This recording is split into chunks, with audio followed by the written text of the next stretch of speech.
नाम सुना होगा, मीराबाई के गुरु थे संत रविदास जी। उन्होंने अपनी ज्ञान पोथी में स्पष्ट कहा, संत कितने त्रिकालदर्शी हैं, भूत भविष्य वर्तमान को जानने वाले। सैकड़ों साल पहले आए और जो कहा वो आज सामने आपके। क्या कहा था उन्होंने? कितनी बड़ी बात कही कि भारत में एक ऐसी अवतारी शक्ति का जन्म होगा, बड़ा अनोखा, बड़ा विलक्षण होगा, उसकी शानी का दूसरा कोई पैदा नहीं होगा। उन्होंने इतना स्पष्ट कहा, भारत में अवतारी होगा जो अति विस्मयकारी होगा, ज्ञानी और विज्ञानी होगा, वो अद्भुत सेनानी होगा। ऐसा सेनानी तीर तमंचा भाला बर्ची बम नहीं फेंकेगा, अपनी वैचारिक क्रांति के द्वारा देश दुनिया में परिवर्तन करके दिखा देगा। ऐसा अब खूनी क्रांति नहीं हो, वैचारिक क्रांति। उस समय खूनी क्रांति की आवश्यकता थी जब आपके सामने आवाज लगाई थी, तुम हमें खून दो, मैं तुम्हें आजादी दूंगा। लेकिन आज क्या है, तुम मुझे सहयोग करो, मैं तुम्हें व्यवस्था दूंगा।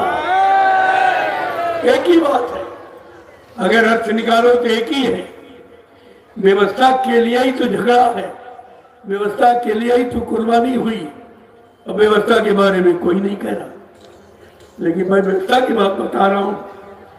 आज हमें व्यवस्था की जरूरत है, किसी तरह की कोई व्यवस्था नहीं। सब व्यवस्थाएं अव्यवस्था में परिवर्तित हो चुकी। कहीं पर कुछ न धर्म नहीं, धर्म की जगह धर्म है, पुण्य जगह पाप बढ़ रहा, सत्य की जगह झूठ बढ़ रहा, बताइए। रहम दया की जगह हिंसा बढ़ रही, दानवता मानवता की जगह दानवता बढ़ गई, तो बिल्कुल उल्टा हो गया। आज हमें व्यवस्था की आवश्यकता है, इसलिए तुम हमें सहयोग करो, मैं तुम्हें व्यवस्था दूंगा। लेकिन बात समझ में आ जाए तब तो कितनी बड़ी चीज आपके सामने रखी गई। और रविदास जी ने कुछ बाकी नहीं रखा। संत डरते नहीं है, सत्य को स्पष्ट कह देते। कहा कि भारत में अवतारी होगा जो अति विस्मयकारी होगा, ज्ञानी और विज्ञानी होगा, वो अद्भुत सेनानी होगा। वो ऐसा एक अनोखी लीला करेगा जो आज तक सृष्टि में किसी ने नहीं की। कौन सी लीला? जीते जी कई बार मरेगा और छंगम भेष में वो विचरेगा।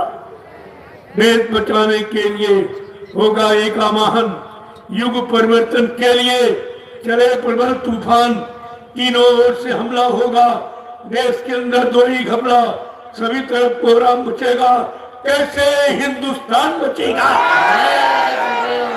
प्रेमियों, आज हिंदुस्तान बचाने का प्रश्न है।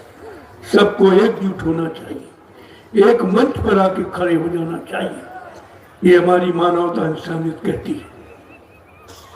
क्या कहा रविदास जी ने? और भी कुछ कहा, जिसने भारत माँ सताई, भारत माँ पर अत्याचार, अनाचार, पापाचार, भ्रष्टाचार, मांसाहार इतना बढ़ गया है और फिर भी जय जयकार बोली जा रही। ये भी नहीं कह कि कोई सुन रहा होगा, तुम्हारी भी कोई सुन रहा है, उसके उनको डर नहीं।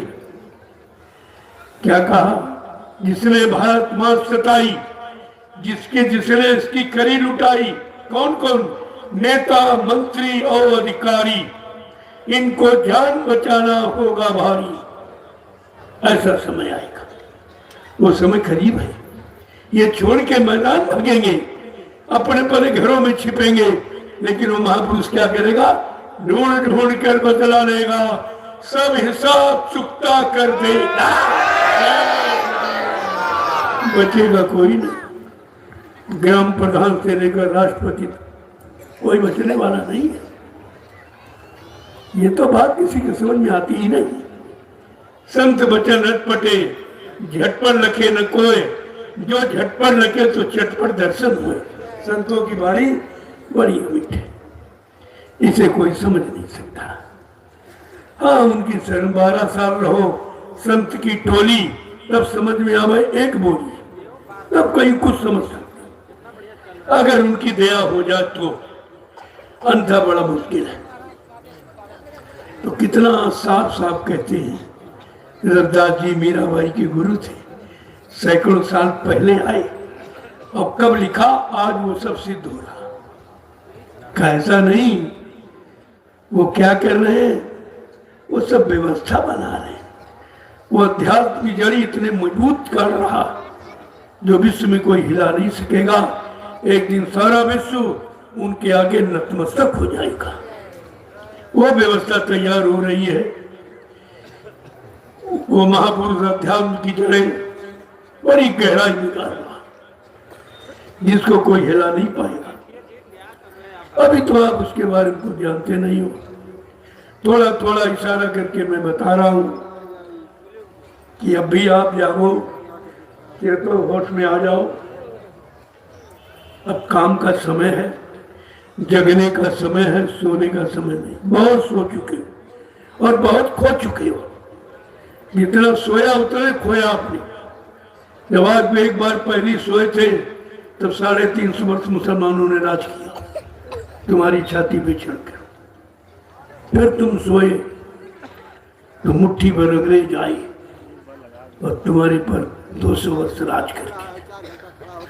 अब फिर आप सोए हो तो मुट्ठी भर नेता तुम्हारे पर लूट कर रहे हैं और तुम अभी सो रहे हो। कब जगोगे?